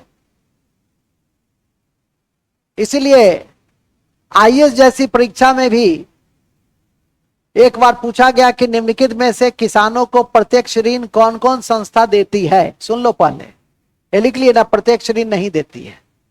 इसीलिए आईएएस जैसी परीक्षा में भी पूछा गया इकोनॉमिक्स में कि निम्नलिखित में से, चूंकि आईएएस की परीक्षा है, निम्नलिखित में से कौन सी संस्था प्रत्यक्ष ऋण नहीं देती है। 1, 2, 3, 1 क्षेत्रीय ग्रामीण बैंक, 2 कोई और राष्ट्रीय बैंक दिया था, 3 नाबार्ड। ए 1, 2 सही है, 1, 2, 3 सही है, बी, सी 2, 3 सही है, 1, 3 सही है। क्या होगा? 1, 2, 3। देखिए कितना महान है ये सब। तो लोग पढ़ना बेकार पढ़ती हो। अभी बताए हैं कि प्रत्यक्ष ऋण नहीं देती है, अब फिर भी कहती है 1, 2, 3। ठीक है कि नहीं? तो 1 और 2 कि क्षेत्रीय ग्रामीण बैंक प्रत्यक्ष ऋण देती है, राष्ट्रीयकृत बैंक जितना है वो किसानों को प्रत्यक्ष ऋण देती है, लेकिन यह प्रत्यक्ष ऋण नहीं देती है, यह किसी संस्था को ही ऋण देती है जो कृषि और ग्रामीण विकास के क्षेत्र में काम कर रहा है। इसलिए वहां पे लिखा है कि कृषि ग्रामीण विकास की यह शीर्ष संस्था है, वित्तीय बैंक नहीं है। यह भी क्वेश्चन बनता है आपकी परीक्षा में, यह भी क्वेश्चन पूछ चुका है कि निम्नलिखित में से कौन बैंक नहीं? तो नाबार्ड बैंक नहीं है। ठीक है, बैंक वहां होगा जहां पे आप पैसा सुबह जमा करें, शाम में निकाल लें। शॉर्ट टर्म लेन देन पढ़ाए थे ना, मुद्रा बाजार। मुद्रा बाजार में क्या पढ़ाए थे कि जहां पे अल्पकालिक लेन देन होता है, और मुद्रा बाजार का सबसे महत्वपूर्ण भाग क्या है? बैंक है। आपकी परीक्षा में तो आपसे एक ऐसा क्वेश्चन पूछा, मैं तो अब क्वेश्चन बैंक लेकर ही चलता हूं, ठीक है कि नहीं? एक क्वेश्चन पूछा बैंक में, बहुत साधारण क्वेश्चन है, और तो सब जो पढ़ते हैं वो तो रहता ही है, लेकिन वो नहीं पढ़ाते हैं। आपकी समझ रहनी चाहिए ना ऐसी। अभी जैसे नहीं बता रहे थे कि प्रोटेक्शन ऑफ टाई किस महोत्सव को हम लोग कहते हैं, किस पर्व को कहते हैं? रक्षाबंधन को। रक्षाबंधन किस तिथि को मनाए जाते हैं? सावन के अंतिम पूर्णिमा को। नहीं, अभी एसएससी में पूछा हुआ प्रश्न है, ये थोड़ी हम पढ़ाते हैं, ये पढ़ाया भी नहीं जा सकता है, ये आपकी समझ के ऊपर डिपेंड करता है। ठीक उसी तरह से क्वेश्चन आया था एसएससी में ही 2021 में कि किसी व्यक्ति के खाते में किसी अन्य व्यक्ति को जिसके नाम से यह जारी किया जाता है, एक विशिष्ट राशि का भुगतान करने के लिए बैंक को निर्देश देने वाला एक पेपर को किस रूप में जानते हैं? कितना आसान है। विकल्प है पासबुक, विकल्प है एटीएम, विकल्प है नकदी पत्र, और चौथा है चेक। ये तो नहीं पढ़ाते हैं हम। ये क्या है? चेक नहीं है। हाँ, चेक तुम अपना चेक करो, तुम्हारा मानसिक समझ कितना हुआ। ये पढ़ाया भी नहीं जा सकता है। बात समझ में आ गई कि नहीं आ गई? तो बहुत छोटी छोटी भी कभी कभी क्वेश्चंस। अब पूरा बैंक, इतना बैंक पढ़ के जा रहे हो, बड़ी बड़ी बातें जा रहे हो, आप पूछ रहा क्या रहा है? चेक। कितना आसान है। पूरा बैंक पढ़ के जा रहे हो, आप पूछ रहा एटीएम, कहता है चेक। एटीएम का पूरा नाम ऑटोमेटिक नहीं है, सुन लो, ऑटोमेटेड है। ऑटोमेटिक नहीं, ऑटोमेटेड। ऑटो कॉपी के ऊपर में लिख लो, कॉपी के ऊपर लिख लो, काम दे देगा। एटीएम का पूरा नाम, एटीएम का नाम ऑटोमेटेड टेलर मशीन है। ऑटोमेटेड टेलर मशीन है। एक नोट में और लिख दो, क्षेत्रीय ग्रामीण बैंक में, नोट में लिख देना, क्षेत्रीय ग्रामीण बैंक में भारत सरकार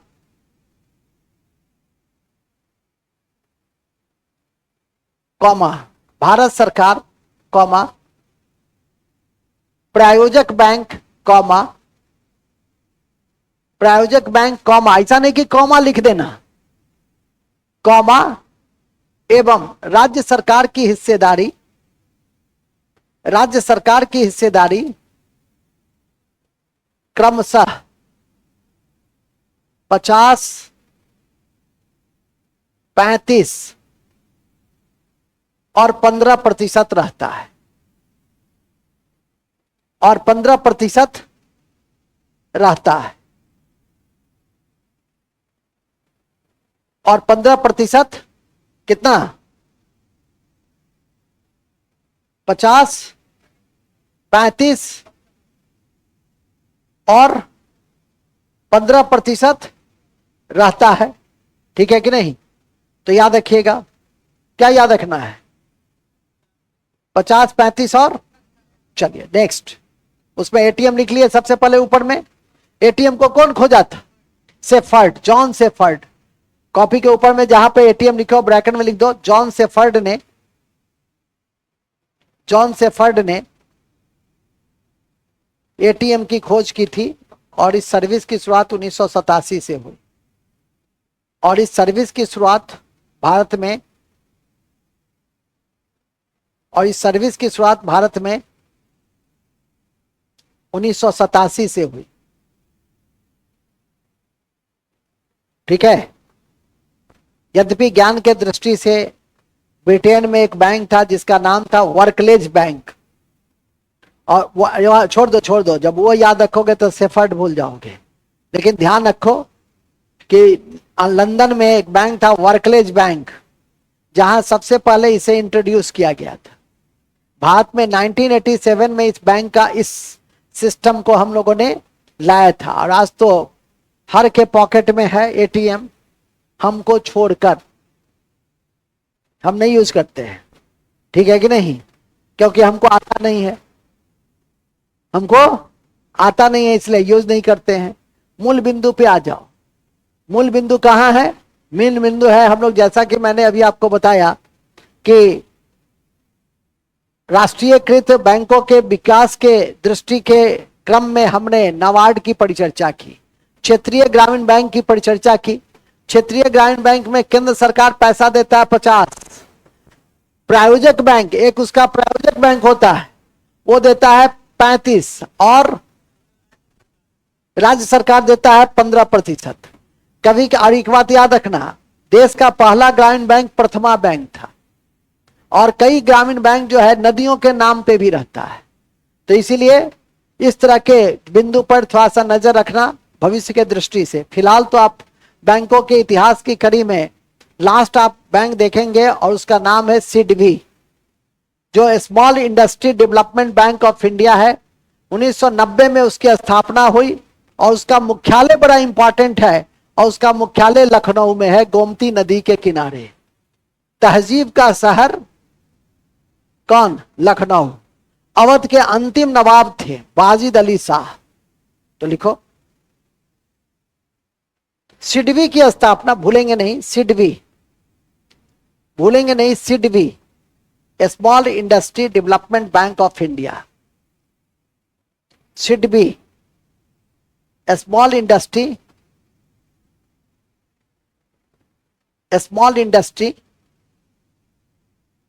bank of India, bank of India की स्थापना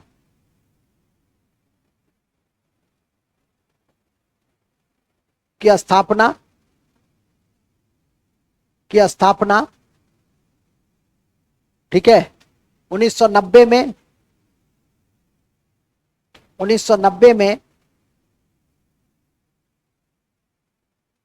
हुआ, जिसका मुख्यालय लखनऊ में, जिसका मुख्यालय लखनऊ में है। यह लघु उद्योग के विकास के लिए काम करती है। यह लघु उद्योग के विकास के लिए काम करती है।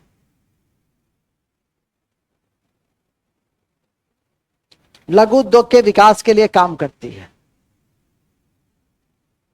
कौन वह? सिडबी, ठीक है। अभी 2-3 दिन पहले ही मनोज मित्तल इसके नए अध्यक्ष और प्रबंध निदेशक के रूप में नियुक्ति हुई है।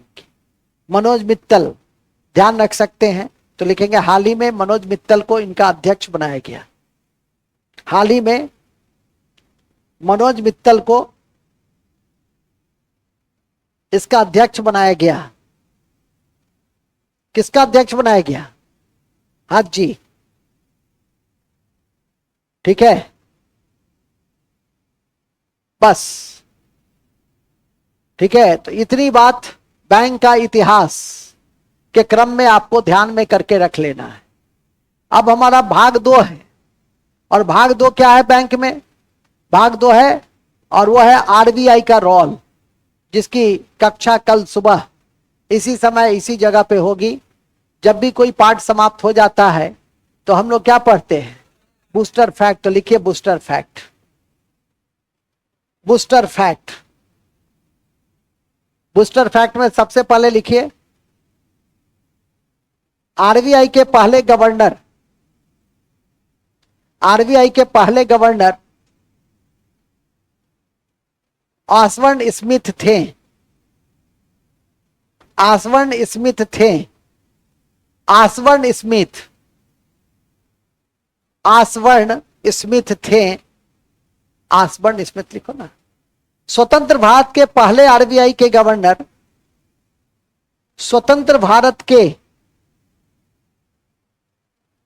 पहले आरबीआई के गवर्नर, कौन बोल रहा है? सी राजगोपालाचारी। होश है? भांग वोंग नहीं ना खाता है? हम पूछ रहे हैं, आरबीआई पढ़ा रहे हैं, आरबीआई बता रहा है भारत का गवर्नर जनरल।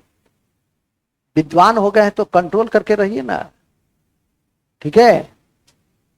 बात समझे कि नहीं समझे? ज्यादा नॉलेज हो जाए तो और कंट्रोल कीजिए। आज सुबह सुबह मुझे एक छात्र ने जो है सो मैसेज दिया, बड़ा प्यारा मैसेज था। 4:13 पे, बेचारा लगता है रात भर सोचता रहा कि क्या लिखे सर के विषय में, ठीक है? फोटो नंबर तो नहीं नोट है, ये फोटो नोट है, ठीक है? तो ये बच्चा मैसेज दिया हमको 4:13 पर। बताता हूं। प्रणाम सर। अच्छा सर, आपकी तारीफ करने के लिए मैं खुद को रोक नहीं पाया। बहुत अच्छा, एक लाइन और लिख देता, रात को सो नहीं पाया। सर आप बहुत अच्छे शिक्षक हैं। सर आपके मार्गदर्शन में, आपके शरण में आकर मैं धन्य हो गया। देखो, रात भर सोचता रहा ये 2 शब्द लिखने के लिए। सर, जिस प्रकार फल से लदा वृक्ष हमेशा झुका हुआ होता है, उसी प्रकार एक सच्चे और ज्ञानी इंसान जैसे विनम्रता आप में देखने को मिलती है। मेरा सादर प्रणाम स्वीकार करें। शुभ प्रभात। मैंने सामान्य बातें लिखा, लेकिन मैं रात भर सोचता रहा। जब यदि ये 10 बजे आता तो मैं कोई खास नहीं, ठीक है, खुश रहो, बड़ा आदमी बनो, अपना देता। लेकिन मैं ये सोचा कि 4:16 पे ये मैसेज देना, इस लड़के का मेरे प्रति जो अगाध प्रेम है, स्नेह है, सम्मान है, इसको दर्शाता है। रात भर इसका मतलब सो नहीं पाया, या रात में सपना देखा होगा मेरा। नहीं भी, हम तुम्हारा भी सपना देखते हैं नालायक, ठीक है? हम देखते हैं कि इसको परीक्षा के लिए हम डांट रहे हैं, आई कर रहा है सर परीक्षा, इसका परीक्षा छूट गया। एक दिन देखे थे किसी लड़का के विषय में, हम कहे जाओ परीक्षा देने जाओ, और जब तक गया फिर उधर से रोते गया, सर परीक्षा छूट गया। हम कहे महाबुड़बक है। होता है, कई बार हम क्वेश्चन पत्र देख लेते हैं, तुम लोग को जो पढ़ाते हैं ना, कोई परीक्षा उरीक्षा हुआ तो प्रश्न पत्र देख लेते हैं और सोचते हैं सुबह उठ करके लड़का सबको विविधा में दिखा देंगे, बूस्टर फैक्ट में। आंख खोलते हैं सारा गायब। ठीक है कि नहीं? लेकिन फिर भी मुझे लगता है कि दो चार हमको ध्यान में आ जाता है। बात समझो? बोले को देखो क्या थे स्वतंत्रवाद के पहले आरबीआई गवर्नर सीडी देशमुख। कौन थे? कौन थे? सीडी देशमुख। स्वतंत्रवाद के पहले गवर्नर थे सीडी देशमुख, याद रखिएगा, कई बार पूछा भी है। ठीक है, नेक्स्ट एफएसडीसी। एफएसडीसी का पूरा नाम लिख लो, financial stability. FSDC, FSDC financial stability development council. Development council की स्थापना 2010 में हुई। 2010 में हुई, 2010 में हुई, जिसकी अध्यक्षता जिसकी अध्यक्षता जिसकी अध्यक्षता जिसकी अध्यक्षता वित्त मंत्री के द्वारा किया जाता है। वित्त मंत्री के द्वारा किया जाता है।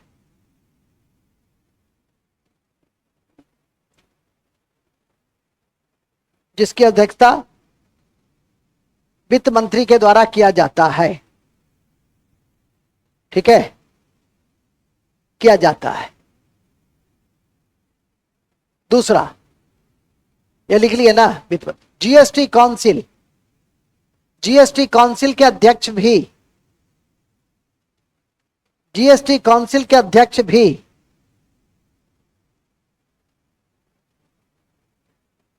जीएसटी काउंसिल के अध्यक्ष भी वित्त मंत्री ही होते हैं। राज्य के वित्त मंत्री ही होते हैं। राज्य के वित्त मंत्री ही होते हैं।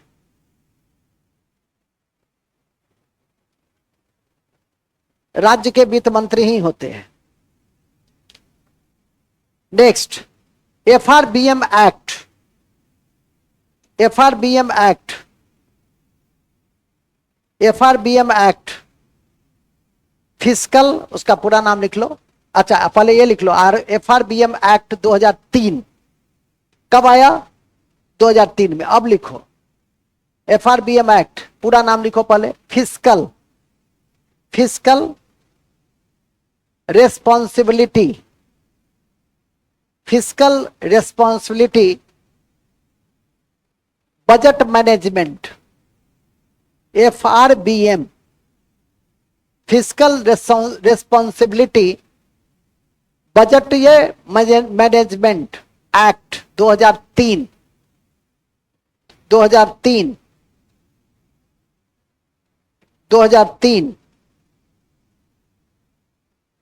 में लाया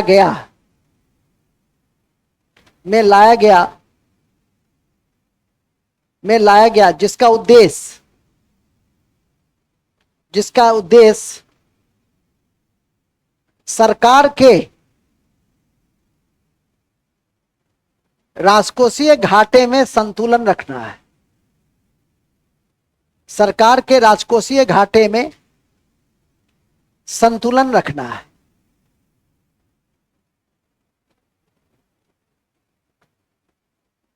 आपकी परीक्षा में 5 बार से कम नहीं पूछा है। एफआरबीएम में एफ क्या है? फिस्कल है। फिस्कल मतलब राजकोषीय है। और राजकोषीय घाटा क्या होता है? सरकार के खर्च की तुलना में, राजकोषीय घाटा को एक लाइन में जान लो, सरकार के खर्च की तुलना में, बोलो, सरकार के खर्च की तुलना में राजस्व में कमी। सरकार के खर्च की तुलना में को राजकोषीय घाटा कहते हैं। को और 2024-25 में इसके लिए गाइडलाइंस भी है, वो भी आपको याद रख लेना है। तो लिखेंगे, क्या लिखे, FRBM एक्ट 2003 में लाया गया, फिजिकल रिस्पॉन्सिबिलिटी बजटीय मैनेजमेंट एक्ट 2003 में लाया गया, जिसका उद्देश्य राजकोषीय घाटे को संतुलित कर बनाना है। अब लिखो नोट, राजकोषीय घाटा, पहले वो लिख लो। राजकोषीय घाटा सरकार के खर्च की तुलना में यदि राजस्व में कमी होती है, यदि राजस्व में कमी होती है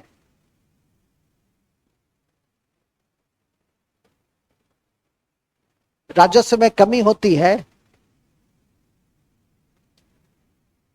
राजस्व में कमी होती है तो उसे राजकोषीय घाटा कहते हैं। राजकोषीय घाटा कहते हैं। इस घाटे के पूरा करने के लिए, इस घाटे को पूरा करने के लिए, इस घाटे को पूरा करने के लिए, इस घाटे को पूरा करने के लिए सरकार धन उधार लेती है या संपत्ति बेचता है? सरकार धन उधार लेती है या संपत्ति बेचता है? सरकार धन उधार लेती है या संपत्ति बेचता है? सरकार धन उधार लेती है या संपत्ति बेचता है? जैसे मान लिया तुम्हारा घर, ऐसे भी सोच लो कि तुम्हारा घर में व्यय अधिक होगा और राजस्व कम होगा, तो तुम्हारे घर के की स्थिति को क्या कहेंगे? राजकोषीय घाटा है कि राजकोषीय लाभ है? घाटा है। अब उस घाटा को पूरा करने के लिए पिताजी क्या करेंगे? किसी से पैसे लेंगे, किसी संस्था, व्यक्ति, किसी से, या अपना जमीन बेच देंगे, या कुछ और बेचेंगे। से ठीक देश के लिए भी यही होता है कि सरकार के पास व्यय अधिक हो गया। राजकोषीय घाटा क्या है? व्यय अधिक राजस्व की तुलना में। हमारे देश में कर राजस्व कितना है? हम लोग कहां से लाते हैं पैसा? कर से मुक्त। और 2024-25 में कर राजस्व कितना है? दिखाए थे ना, ठीक है कि नहीं? कितना लाख करोड़ का है कर राजस्व? लिखाए तो थे 26 लाख करोड़ का, 26.02 लाख करोड़ का है, लिखाए है, देख लो कॉपी में। आपके मटेरियल्स में भी मैं सामने में रख करके ही बता रहा था कि कोई दिक्कत नहीं हो किसी को लिखने में। 26.2 करोड़, और टोटल राजस्व आता है 30 लाख करोड़, उसमें कर से आता है 26 लाख करोड़ लगभग। इसलिए तो हुंडा हुंडी बताए थे कि कम से कम उतना भी याद रहेगा। कर में भी सबसे ज्यादा आता है इनकम टैक्स से 19 पैसा, वो भी लिखाए थे। मतलब कि 26 लाख करोड़ में लगभग 6 लाख करोड़, 6 लाख नहीं, 5,20,000 करोड़, 19% जोड़ लो, ठीक है कि नहीं? लगभग उसके आसपास है, 5 लाख से ऊपर करोड़ रुपया हम इनकम टैक्स से लेते हैं। आशा है समझ गए होंगे, ठीक है कि नहीं? तो वहां लिख दो 2024-25 के नोट में ही, 2024-25 के बजट के अनुसार कुल कर प्राप्तियां, टैक्स प्राप्तियां 26.02 लाख करोड़ है। 26 कुल कर प्राप्तियां, टैक्स रिसिप्ट, कुल कर प्राप्तियां 26 लाख करोड़ है। छोड़ना 26.02, एक तो लाइन याद रहता नहीं है। 26.02 लाख करोड़ है या 26 लाख करोड़, हुंडे हुंडी छोड़ो, हटाओ, हुंडे हुंडी याद रखो, 26 लाख करोड़, लेकिन एग्जैक्ट लिखना चाहिए 26.02 लाख करोड़। उनमें सबसे बड़ी हिस्सा आयकर की है, ऑलरेडी लिखा हुआ है, लिखने की जरूरत नहीं है। अब लिख लो, जबकि राजस्व आय 30 लाख करोड़ का है, जबकि राजस्व आय 30 लाख करोड़ का है, 30 लाख करोड़ का है, ठीक है? वर्तमान बजट में राजकोषीय घाटा जीडीपी का, वर्तमान बजट में राजकोषीय घाटा जीडीपी का वर्तमान बजट में राजकोषीय घाटा जीडीपी का 5.1% तक रखने का 5.1% तक रखने का निर्णय लिया गया है।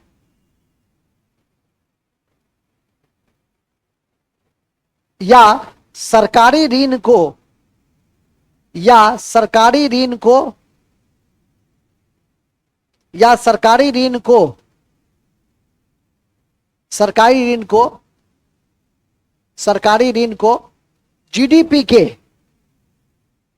जीडीपी के 60% पर सीमित करना है। सरकारी ऋण को जीडीपी के 60% तक सीमित करना है। इस लाइन को अंडरलाइन कर लो और टिक लगा लो। परीक्षा देने जाओगे तो अच्छे परीक्षा में पूछा जा सकता है, जो कि एकदम नवीनतम आंकड़े हैं, और इकोनॉमिक्स में हमेशा नवीनतम आंकड़े पे अगले साल फरवरी मार्च तक जो परीक्षा होगी उसमें ये आंकड़े आपको काम देंगे, क्योंकि एकदम लेटेस्ट है। दूसरी बात, इसमें एक लाइन और लिख लेना है कि 2021-22 में हमने निर्णय लिया था कि राजकोषीय घाटा जीडीपी का 4.5% तक हमें करना है 2025-26 तक, और हम अभी तक अनुमान लगा रहे हैं कि 5.1 तक होगा। लेकिन ये चीजें याद रखनी है कि 2021-22 में राजकोषीय घाटा जीडीपी का 2025-26 में कितना लक्षित रखा गया, 4.5%। हम अभी कहां तक पहुंचने की संभावना है, 5.1%। तो ध्यान रखिएगा, नोट 2021-22 में यह लक्ष्य रखा गया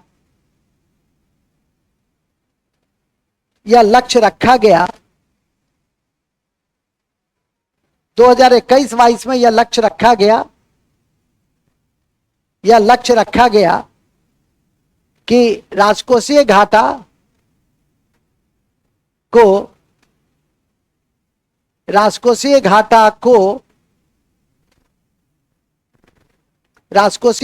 को जीडीपी का ग्रॉस डोमेस्टिक प्रोडक्ट, सब पढ़े हैं ना, जीडीपी का 4.5%, 4.5%, 4.5% 2025-26 तक 2025-26 तक करना है। 2025-26 तक करना है। 2025-26 तक क्या करना है? किसको? FRBM act. एफआरबीएम का पूरा नाम क्या है? फिस्कल रिस्पॉन्सिबिलिटी बजटीय मैनेजमेंट। कब आया था ये एक्ट? 2003 में, 2003। और जितने आंकड़े बताए हैं भविष्य के दृष्टि से उसको याद करके आप रख लीजिएगा, तो आपको कठिनाई नहीं होगी। ठीक है कि नहीं? ऐसे छोटे बड़े बिंदु आपको जानकारी में दी गई, जो भविष्य के परीक्षा के दृष्टि से हम आपको चेक और पासबुक का ड्राफ्ट का डिफिनीशन तो नहीं ही बताएंगे। ये तो आपके व्यक्तिगत समझ की बात है, नहीं कि आप उसे ध्यान में करके रखें कि ड्राफ्ट क्या होता है, चेक क्या होता है। जो बताना था वो आपको कल हम जरूर बताए हैं, जैसे सिक्योरिटी, जैसे बॉन्ड, नहीं शेयर। तो जो बताने वाले टर्मिनोलॉजी रहते हैं, अब जिसका तुम एवरीडे यूज करते हो उसकी तो समझ ऐसे भी होनी चाहिए। इन्हीं शब्दों के साथ हम आज इस छोटी सी लेकिन महत्वपूर्ण कक्षा की समाप्ति की मैं घोषणा करता हूं। इकोनॉमिक्स में हमारा आरबीआई का रोल शेष बचा है, जो काफी इंपॉर्टेंट है। विशेषकर मैं बता दूं आपको कि आरबीआई का सबसे महत्वपूर्ण काम क्रेडिट कंट्रोल करना और मॉनेटरी पॉलिसी है, और इसी कड़ी में कई टूल्स को अपनाता है। उसमें बैंक दर का निर्धारण है, रेपो दर का निर्धारण है, रिवर्स रेपो दर का निर्धारण है, कैश रिजर्व रेशियो का निर्धारण है। ये सब जितना आपका है ये आरबीआई के माध्यम से मॉनेटरी पॉलिसी के तहत ही करते हैं। और याद रखिए एक बहुत बड़ा चेंज है, जब हम लोग आईएएस की तैयारी करते थे तो साल में एक बार मॉनेटरी पॉलिसी जारी होती थी, ठीक है। जैसे आज फिस्कल पॉलिसी जारी होती है वित्त मंत्रालय के द्वारा। फिस्कल पॉलिसी कौन जारी करता है? वित्त मंत्रालय। राजकोषीय नीति कौन जारी करता है? फाइनेंस मिनिस्ट्री जारी करता है। अब उस तरह से अब मॉनेटरी पॉलिसी जो आरबीआई जारी करता है वो साल में एक बार नहीं करता है, अब वो साल में 6 बार करता है, प्रत्येक 2 महीने पे करता है, प्रत्येक। अभी हाल में भी जारी किया, नजर रखिएगा। इसलिए मैं कहता हूं कि रो धोकर कुछ करो चाहे नहीं करो, 10 ठो मैथ, 10 ठो वर्ड मीनिंग, आप पेपर ये जरूर पढ़, न्यूज चैनल ये जरूर पढ़ लो और देख लो। तुम्हारे अंदर खुद 2-3 महीने के बाद परिवर्तन नजर, क्लास तो करना ही है, क्लास के बिना तो आप आगे बढ़ नहीं सकते हैं, लेकिन ये 2-3 काम स्पष्ट रूप से करो। 10-15 मैथ बना लो, 5-10 रीजनिंग बना लो, 10-20 वर्ड मीनिंग, वर्ड पावर को बढ़ाने का प्रयास करो, ठीक है। रेलिवेंट जो वर्ड मीनिंग है, और वो रेलिवेंट सबसे अच्छा उसके लिए पेपर है, क्योंकि पेपर में हर रोज रेलिवेंट मीनिंग आते हैं। जब आप उसका हेडलाइन को ही समझ लीजिएगा तो आपकी अंग्रेजी धीरे धीरे अपने आप मजबूत हो जाएगी। जब तक आप अपने स्तर से अंडरस्टैंडिंग नहीं डेवलप कीजिएगा तब तक आप कंप्रीहेंशन को सॉल्व नहीं कर पाइएगा, तो फिर एसएससी की तैयारी का कोई मतलब रह नहीं जाता है, ठीक है कि नहीं। अभी एक अच्छा लड़का है मिस्टर साहिर, वो पूछा सर स्टेनोग्राफर हम सीखे हुए हैं और सेंट्रल एसएससी में निकला हुआ है, सो भर दे। हमके भर दो, बहुत अच्छा जॉब होता है इस स्तर में। जो तुम्हारी छोटी सी नौकरी ग्रेड 3 की होती है उसमें स्टेनोग्राफर अच्छा है। तो मैंने कहा कि इंग्लिश का क्लास तो कर ही रहे होगे, तो कहा कि नहीं करते थे सर। हम कहे अब हम क्या करेंगे, जब तुम करते ही नहीं थे तो हम क्या कर लेंगे, ठीक है कि नहीं। हमारे स्तर से तो कुछ जो टाइम है, जो रूटीन दिया जाता है उसको फॉलो अप करना है। पहले तो एक ही कक्षा में 1 दिन में लेता था, अब मैं कितना लेता हूं, 3 लेता हूं, ठीक है कि नहीं। तो 7 दिन का काम तो हम 2 से 3 दिन में कर देते हैं आपका, हमारा काम तो हो ही जाता है। अब आपका भी तो अपना काम है कि घर पे जाकर के आप थोड़ा सा रिवीजन करिए, ठीक है। पेपर पढ़िए जरूर, जब भी मेरी क्लास होती है हम 2-4 बार जरूर कहते हैं पेपर जरूर पढ़ो, तुम्हारे विकास का आधार है पेपर। नहीं करोगे देखते हो तब ना उतना विद्वान है वो सब, ठीक है कि नहीं।